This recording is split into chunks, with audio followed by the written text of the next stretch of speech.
शिवालय हो, कोई कोई कोई छोटी सी मठिया बनी हो, कोई बड़ा सा मठ बना हो, कोई बढ़िया तीर्थ में शिवलिंग हो, जहां जिस भी प्रकार में कर सकते हो करना जरूर। हाँ, एक बार किसी मुजरिम को, किसी अपराधी को, किसी सजा याफ्ता व्यक्ति को मृत्यु दंड दिया जाना था। ध्यान से सुनना, किसी सजा याफ्ता व्यक्ति को जिससे सजा होनी थी, जिसने कोई अपराध किया था, जिससे कोई त्रुटि हो गई थी, कोई कानून के विपरीत कोई काम किया था, कोई अमानवीय कृत्य किया था, कुछ ऐसा जो सामाजिक नहीं है, जो बहुत शिष्ट नहीं है, जो बहुत अच्छा नहीं है, जिसका दर्शन बेहतर नहीं है, कुछ ऐसा किया जिससे उसे मृत्युदंड दिया जाना था। कुछ वैज्ञानिकों को, कुछ शोधकर्ता लोगों को, कुछ रिसर्चरों को यह बात पता चली कि ऐसा होना है। उन रिसर्चर्स ने बड़ा प्रयत्न करके ऊंची जो अदालतें होती हैं वहां से एक स्पेशल कानून पास कराकर, एक स्पेशल अनुमति प्रदान कराकर, अनुमति लेकर के उस सजा पाने वाले व्यक्ति के ऊपर एक रिसर्च करने की मनसा को सामने रखा। मनसा क्योंकि जनमानस के पक्ष में थी, इसलिए जो निचली अदालत और उचली अदालत, ऊंची अदालत थी, ये सब लोगों ने मिलकर के संस्तुति दे दी और उस पर ये शोध होने के लिए उन्हें संस्तुति मिलते ही वो जेल गए। जेल में जाकर, जहां वो बंद था कैदी, उस जेल के अंदर उसके सामने जाकर के सबसे पहले एक टेलीविजन लगाया और उसके ऊपर उसको एक डॉक्यूमेंट्री दिखाई गई कि ऐसा है कि आपको कल मृत्युदंड देना है, लेकिन आपके अपराध क्योंकि बहुत ज्यादा हैं, इसलिए कल तक का भी इंतजार नहीं किया जा सकता। आपको वो मृत्युदंड कल के बजाय आज दिया जा रहा है। अच्छा, क्योंकि वो बहुत वर्षों से बंद था और उसे पूरा यह विश्वास हो चुका था कि मुझे कल फांसी दे ही जानी है, उससे इस बात पर संपूर्ण भरोसा था। उसका यह भरोसा इतना अडिग हो चुका था कि उसने मान लिया था कि मुझे मरना है। डॉक्यूमेंट्री दिखाई गई एक सर्प की, एक सांप की, एक विषदंत की, एक विषधर की, कि भाई ये एक अलग तरीके का सर्प है और इसके काटते ही 27 सेकंड्स के बाद इंसान की मृत्यु हो ही जाती है। इसका जो जहर है वो 1 लाख, जैसे वो 100 किलोमीटर प्रति घंटे की रफ्तार है ना, वैसे ही 1 लाख किलोमीटर प्रति सेकंड की रफ्तार से शरीर में व्याप्त होता है और नसों के अंदर जाकर के आपके मस्तिष्क को ब्लास्ट करता है जाकर, और इंसान की मृत्यु हो जाती है। उसकी पूरी की पूरी डॉक्यूमेंट्री विद विजुअल के दिखाया गया, पूरे उसके चलचित्र के साथ, पूरी वीडियोग्राफी के साथ उसे दिखाया गया और इस बात के लिए उसे प्रिपेयर किया गया कि ये सांप को तुम पूरी तरह से जान लो। इतना बेहतरीन तरीके से वो प्रेजेंटेशन था कि उस कैदी ने उस सांप के बारे में सब जान लिया। अब एक व्यक्ति पीछे खड़ा हुआ, काला एक झोले जैसा होता है ना जो सर्प के ऊपर डाल देते हैं। मृत्यु कहते हैं देखनी नहीं चाहिए। जितनी भी अच्छी चीजें हैं वो या तो दिखती नहीं है और या तो हम मनुष्यों ने वो नियम बना लिया कि उसे देखना नहीं चाहिए। हवा, भगवान, सिद्धियां, शक्तियां दिखते नहीं। अब ये अच्छे और बुरे दोनों ही रूप में हैं, दिखते नहीं। जैसे तुम्हें यह लगता है कि तुम प्रकाश देखते हो, तुम प्रकाश नहीं देख पाते, तुम रोशनी नहीं देख पाते, रोशनी में प्रतिबिंबित हुई वस्तु देखते हो, तुम रोशनी नहीं देख पाते, तुम्हें रोशनी नहीं दिखाई पड़ती, तुम्हें रोशनी में प्रतिबिंबित हुई वो वस्तु दिखती है, रोशनी नहीं दिखती। तुम्हें प्रकाश का वो जो पुंज आता हुआ दिखाई पड़ रहा है, वो उसने अंधकार को ज्यादा स्पीड में भेद रहा है, तुम सिर्फ उस अंधकार को कटते हुए देख रहे हो, तुम रोशनी नहीं देख पाते। रोशनी में प्रतिबिंबित वस्तुएं देख रहे हो, कण, अणु, शुक्राणु और उसके अंदर जो जीवाणु है वो सब तुम देख रहे हो। मिरर्स लगा के, या जो वो एक शीशा आता है ना जिससे और बड़ा बड़ा सब दिखने लगता है, वो लगाकर तुम प्रतिबिंबित चीजें तो देख सकते हो, तुम रोशनी नहीं देख पाते। उसके सामने सर्प को छोड़ा गया।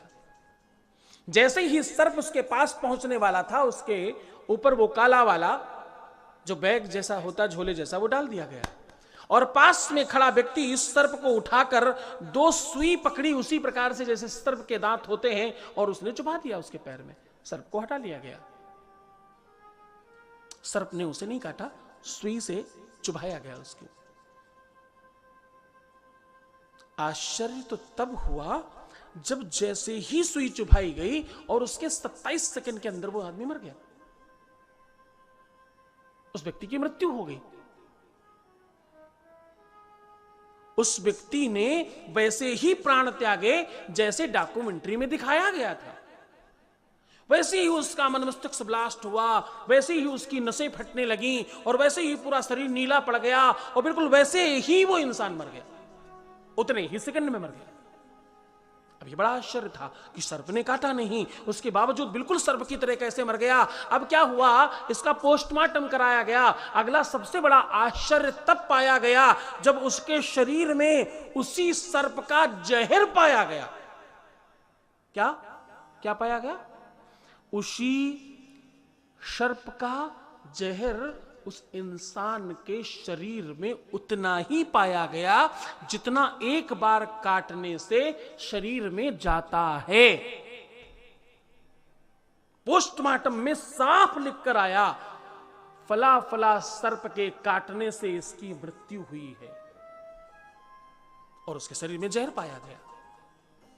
रिसर्चर्स ने अपनी रिसर्च सबमिट करते हुए कहा, इसके सबकॉन्शियस माइंड ने यह मान लिया था कि सर्प ने ही काटा है।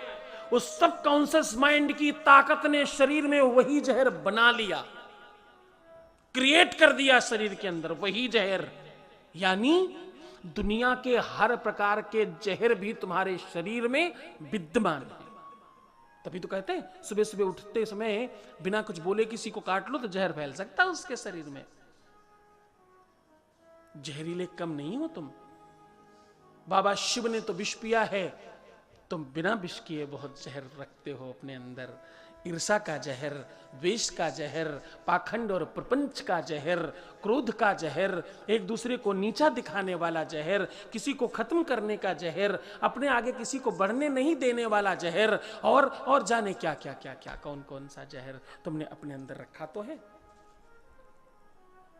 रिसर्चर्स ने ये रिसर्च सबमिट करी, पूरा का पूरा जहर सबकॉन्शियस माइंड ने बना लिया, निर्माण कर लिया, क्रिएट कर लिया, तैयार कर लिया। हाँ, और साथ में ये सबमिट किया कि आपका सबकॉन्शियस माइंड जो भी मान लेता है वो सब हो जाता है, वो सब एज वेल एज कंप्लीट हो जाता है, जो भी वो मान ले। यानी विश्व के जितने भी प्रकार के जहर हैं आपका सबकॉन्शियस माइंड कोई भी बना सकता है। अगर जहर बना सकता है तो अमृत भी बना सकता है। अगर अमृत बना सकता है तो तुम्हें सुखी भी बना सकता है। अगर सुखी बना सकता है तो तुम्हें संपन्न भी कर सकता है। तुम्हें संपन्न कर सकता है तो तुम्हें श्रेष्ठ भी बना सकता है। तुम्हें तो शिव भक्त होना है और अपने सबकॉन्शियस माइंड का, इस शिवलिंग का जो आकार है, इसमें शिव भक्ति को प्रवेश करने दो। उस गंगा जली को अपने ऊपर आने दो, अपने जीवन में शिव को प्रवेश करने दो। जब शिव तुम्हारे जीवन के अंदर आएंगे तो तुम्हारा हर कुछ अनुकूल होगा। फिर तुम्हें कहना पड़ेगा मेरा हर पल, हर क्षण शिवमय हो रहा है और सुखमय हो रहा है। तुम सुखी समृद्धशाली होना चाहते हो तो तुमको इस बात का बहुत ध्यान रखना पड़ेगा कि तुम्हारे सबकॉन्शियस माइंड में भगवान शिव को विराजमान करो। तुम अपने सबकॉन्शियस माइंड के मंदिर में, मस्तिष्क में बाबा शिव को माता पार्वती के साथ स्थापित करो, फिर देखना तुम्हारे जीवन में परिवर्तन प्रारंभ हो जाएगा। स्थापना मंदिर में जो हो रही है अच्छी है, तुम अपने इस मन मंदिर में एक बार इस मन मंदिर में कीजय पद संचार हरे, पार्वती पति हर हर शंभो, पाहि पाहि दातार हरे। एक बार इस मन मंदिर में कीजय पद संचार हरे, पार्वती पति हर हर शंभो, पाहि पाहि दातार हरे, पाहि पाहि दातार हरे। चरणों में निवेदन कर, प्रार्थना कर, बाबा के चरणों में अपना ध्यान लगाना, अपना मन लगाना, शिव भक्ति को अपने जीवन में सबसे प्राथमिकता में समझना।